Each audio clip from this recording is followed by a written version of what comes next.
ನಮಸ್ಕಾರ ಗೆಳೆಯರೆ, stock market updates ಇನ್ Kannada YouTube ಚಾನಲ್ಗೆ ಸ್ವಾಗತ ಮತ್ತು ಸುಸ್ವಾಗತ. ಈಗ ಇವತ್ತಿನ FIIs ಮತ್ತು DIIs ಆಕ್ಟಿವಿಟೀಸ್ ಅನ್ನು ನೋಡೋಣ.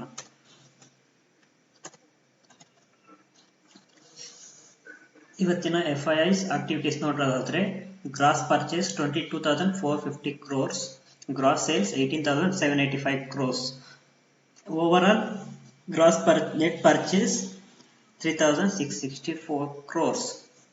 ಇವತ್ತಿನ ನಮ್ಮ DIIs ಆಕ್ಟಿವಿಟೀಸ್ ನೋಡೋದಾದ್ರೆ, gross purchase 14,553 crores, gross sales 14,804 crores, net sales 250 crores.